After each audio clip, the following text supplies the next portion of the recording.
Hey everyone, Cerebral Tackle here. The plan was to try to wet a line for a couple of minutes today, show you guys what those lucky ladies can do. But as they say, best laid plans go the way of mice and men. And today has already been a show. But we're going to attempt this crap anyway. We've got a short day. Let's give it a whirl.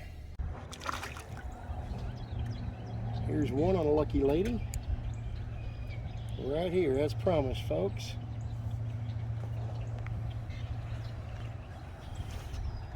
Caught him on my match rod, this time using a spinning bubble. These aren't the ginormous fish that we've caught before, but we're catching them. I'm gonna try to get this one up. Oh, he's a baby. He's a baby. I'm gonna try to... Come here, kiddo. Come here, kiddo. Where's that little hook at?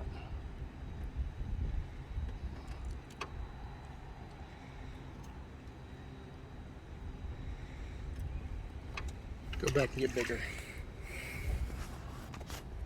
Okay guys, I'm going to show you a little bit about my rig that I'm using here to catch these trout today. I'm using that beautiful Lucky Lady right on here in orange on white. Now above it, a little ways here, I have a split shot. That split shot rig I was telling you about to get it down, that's what I have. I've got the Lucky Lady, I've got the split shot here, and then if my little producer will pan up there towards the top of the rod, I've got that spinning bubble there. Spinning bubble is this clear bobber here. I'll try to get it down a little closer. That's a spinning bubble. And what that tube inside that bubble does is it allows you to alter the depth and the top. You do that by pulling the top and then twisting it to make it taut. And when you open the top there, you can actually fill it with water if you want to in order to increase your casting distance. But this little guy throws 1.5 miles on that spinning bubble. So I'm using that split shot in order to get it down. I've got my wacky rigged orange on white Lucky Lady. And then what I do is I throw it out and I just gently twitch the bobber back to me. And I don't know if she'll be able to get this in view, but I'm going to try to throw over here to our left, Mrs. CT. I'm going to come over your head. I'm not going to get you, I promise. Okay, do you see, can you see my bobber down there in the water? Can you see it? Mm-hmm. Okay, now watch this. I'll just sit there and kind of twitch it. Then I'll let it fall. That split shot will then fall down. Whoop, I got a strike right there, missed it. I'll twitch it, let it fall. That split shot will drag it down, causing it to do a little wacky action. And then I'll twitch it again. Got a little tiny hit there. Whoop, it's under. Oh, and I missed him. And I missed him. I'm going to pitch it right back out there again. He might have been another little baby. So we're going to see. Just kind of tossed it out there. Pull it, make sure my bobber is in sync there with my line. Make sure it's not wrapped around it. Twitch it, let it fall. Twitch it. There goes under. Oh, missed him again.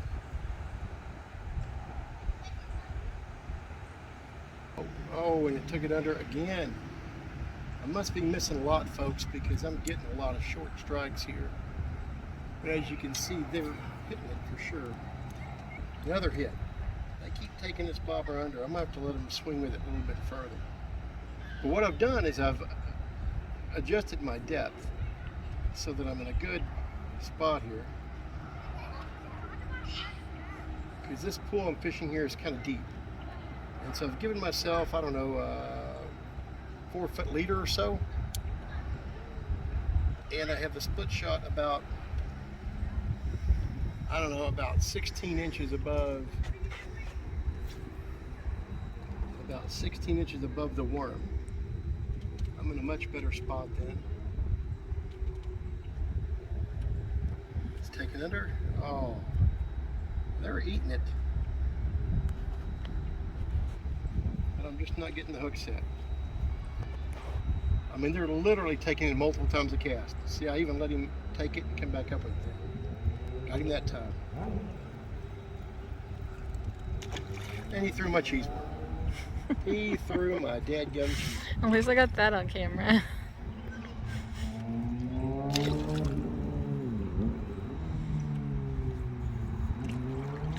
A little bit better fishy.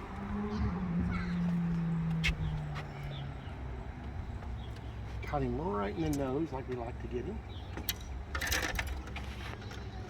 Oh, He's feisty. Yeah, I don't want to wipe off all of his slime coat and want to be able to get him good and released here. But he's definitely... Where did he go? I can't see him. Okay. He's right here. And off he goes. Yeah, I didn't catch you taking it off. I'm sorry.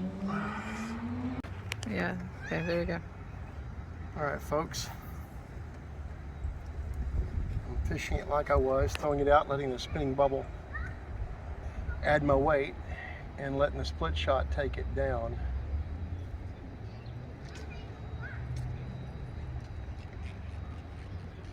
Got a bit of a hit there. Chop my back drop there. Okay folks, I'm letting the spinning bubble do all my work as far as casting. I'm using a nice 9-foot match rod here. So I'm able to throw 1.5 miles, especially using the spinning bubble. And so I'm letting it do the work. Mosquitoes are already out. Can you believe that crap? Anyway, I got a big bite on my arm. So I'm letting the spinning bubble throw it out, and right then it's wanting to take off. Something's got it. Oh, and he got off. The split shot, you know, like I said, it's about a 4-foot distance between my spinning bubble and the bait. And I've got a split shot about 14, 16 inches above the Lucky Lady. And I'm doing that to give it that fluttering motion I was telling you guys about. And it's just easy with a super small split shot to do it with a spinning bubble. If I was relying just on the weight of the worm and the split shot itself being so small, I wouldn't get out very far. And I'm throwing into a very stiff wind today too. So this way I'm able to throw almost clear across this little pocket if I wanted to, just using this spinning bubble. We're not getting the brood stocks that we got before, but we're getting a couple fish. Just had another one let go there. A couple of these fish are small enough they're having a hard time really getting the hook. But you know, it is what it is.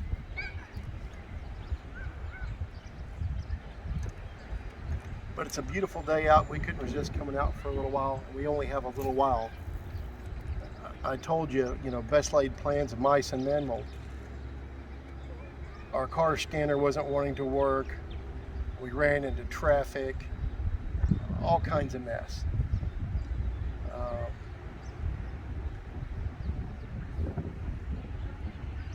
But at least we're getting bit. I mean, yeah, I've had to do a little bent pole pattern. I've been crowded a couple times, but you know. A real quick note on what a bent pole pattern is and what I meant by that little phrase. Sorry, it kind of got jumbled in the editing. When we're talking a pattern means what the fish are doing that day, what depth they're at, whether they're in open water, holding to structure, what they're eating. That's a pattern. You pattern what the active fish are doing. That's a pattern. A bent pole pattern means that those around you have not figured it out. So they're walking around or boating around looking for everyone with a bent pole and then fishing on top of them. Hence the name bent pole pattern. Today, folks around us weren't catching anything. We woke up and start slaying them, and all of a sudden everybody and their grandmas are right on top of us. That's fishing sometimes, folks. People don't teach their kids, and mainly because they don't care themselves. And they'll crowd, and the kids learn it from them, and you know, it's how it is these days, unfortunately. You know, able-bodied people have the whole area they can go fish, and they can get around. On a mobility scooter, it's not that easy. So they come over to the one area that's kind of we're catering to handicapped people and then get right on top of you, you know.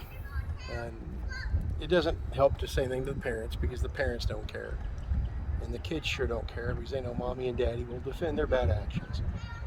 And that's kind of the struggles of what a lot of handicapped fishermen go through. And it is what it is. Sometimes it's easier to handle than others. Sometimes I try to deliver a couple of small hints, and sometimes I have to say something. You know, it is. But we don't get the chance to get out much, so we're going to fight for what chances we get to go out. We're going to fight for them, and I'm not going to drive any distance and, you know, get screwed out of some time fishing. Not unless they want to pay for my gas, my time, my trouble, and my frustration. So yeah, it's a good long leader there. I just kind of eyeballed the leader, kind of knowing how deep this pool that I'm fishing is. I wish we'd get in some of the broods, but we can't. I'm gonna get the wife on a couple of fish here in a minute or two. I'd like to get one more fishy on camera. I just got hit then and lost it, but they are just, that actually, he might have got my worm there. He did. I'll be right back. I gotta get another worm. Okay, now we have kids hitting the water with sticks. Not recommended if you're around a trout stream or any kind of trout pool. Not recommended to let your kids throw rocks in the water. If you're doing any kind of fishing or hitting the water with sticks, I mean, I understand kids will be kids, but if you can't control them and you know they're going to be around other people, don't ruin it for other people. There's a little one. Crap, can't use that yet. Fine. Here's a little one. This one I caught on J-Car's favorite color. She said during the premiere that she likes this dark green Chartreuse Catawba here. And so we caught this one using that one. I thought I'd put it on, change it up a bit, since they've seen lots of that orange and white. And sure as heck they have seen it.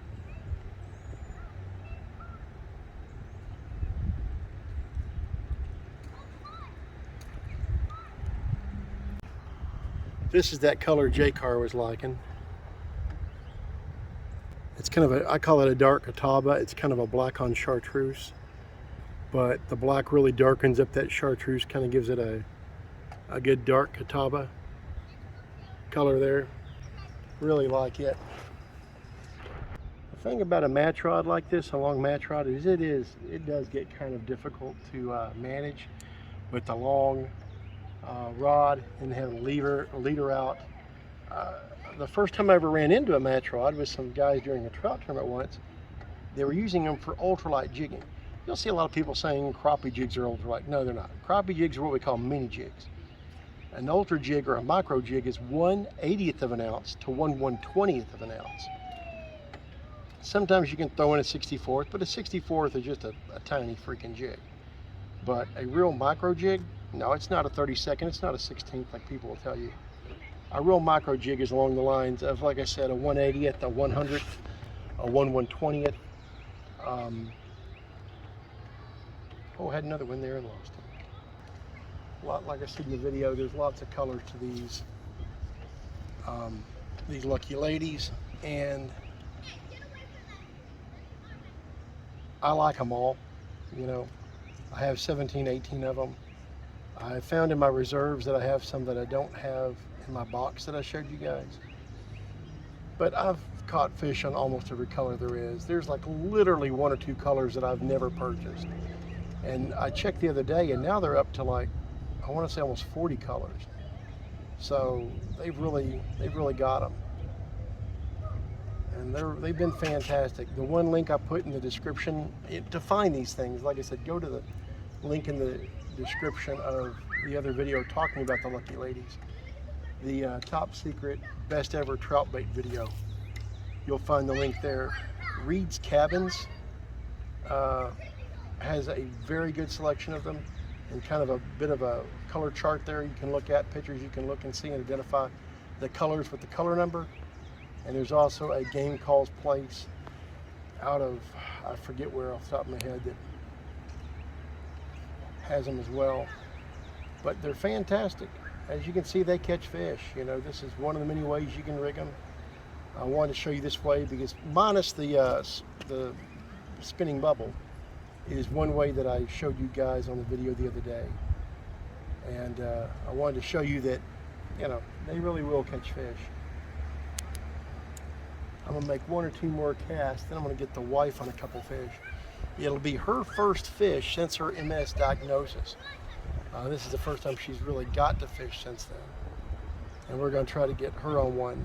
After her flare that led to her diagnosis, she's lost mobility and lost a lot of the energy and whatnot that she had before. And she kind of wants to make sure she can still catch one. And I understand that and can't blame her. So we have very limited time today. We're going to get her on a couple of fish too. She's been nice enough to play the role of videographer here as I throw out a few casts. Yes, sorry for the jumbled mess. For jumbling it as much as I have. One thing is that she has, pardon me, lost a little of her vision. So if she's not on point with where she's aiming the camera and whatnot, give her a little slack. We don't have a gimbal up and running yet or any way to do tracking yet. Very rudimentary camera system we have here, but it is what it is. But we thought we'd come out here for a little while today, and we were supposed to have another hour and 45 minutes or so, almost 2 hours that we lost getting out here. So we're pressed for time today with daylight and everything else to fish. It's good and windy. It's cloud cover, which is getting a bit of a ripple on the water and making it where it's a little harder for the fish to see us. I don't have my polarized cocoons. I should have. I accidentally left them in the dadgum car. Had them, whoops. As a matter of fact, I don't know where they ended up in the car. I know we got them, but I didn't see them where they were supposed to be. Yeah, oh, and here's one more here for the camera. I'm trying to get it.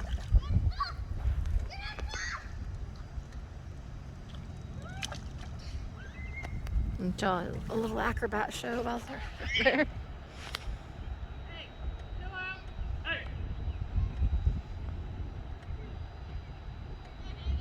Okay, let me get my forceps. Whoops, and he come off. Well, I didn't need my forceps after all, folks. But you know what? We'll count him because we got him out of the water right here at the dock. So that's an easy catch and release. Well, and you know, a little prick took my bait too. He took the dadgum cheese worm. So here's what I'm going to do. I'm going to sit this bad boy aside, and we're going to try to get the wife on a fish or two. I've got another cheese worm here, this cheese and orange. I may throw it. But we're going to try to get the wife sit on something she's comfortable with, and we're going to try to get her a fish. And looky there, folks. She caught her one. She caught her one.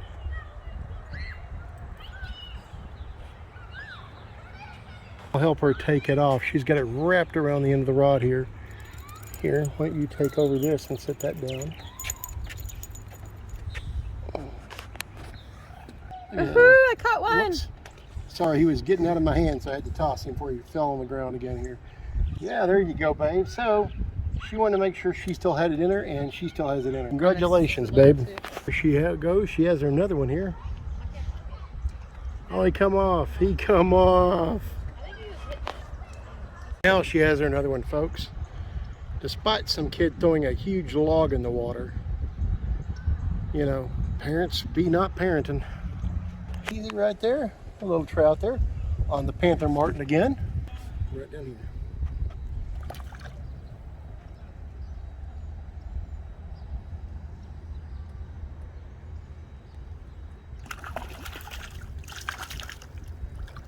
This is a fish on my third color cheese worm here.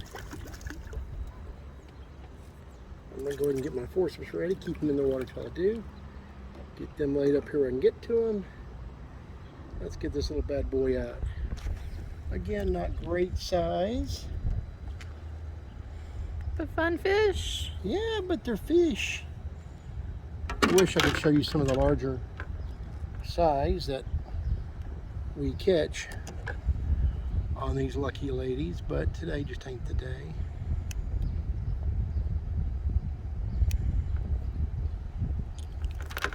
Oh, he's gonna find his way back in here. And okay, here we go. Guys, this is the fourth color of Lucky Lady worm I have caught fish on today. If that doesn't tell you, look at that. That's a pink and white. Pink and white for the fourth color. Look at that. They're nothing to write home about. They're not huge, but they're fish. And you go fishing for the enjoyment. I would say peace and quiet, but as you've seen today, we haven't got a lot of peace and quiet. Look at this. Color number 4 right there. White stripe, pink back. Gotta love it. Not a bad day, folks. Well, folks, that's it for today. I'm glad you guys came along. I really appreciate it. At least I was able to show you a little bit about how I rig and work those Lucky Ladies and the fact that they actually catch fish. I probably ended up with, I don't know, about 15 fish today on 4 different colors of Lucky Ladies. Not all of them, of course, were caught on camera, but, you know, we're kind of new to this fishing live on camera thing. So, glad you stuck with it. Thank you for watching. Please don't forget to like, share, subscribe on the way out the door. And, you know, I'm glad we got out here today and was able to get it wet.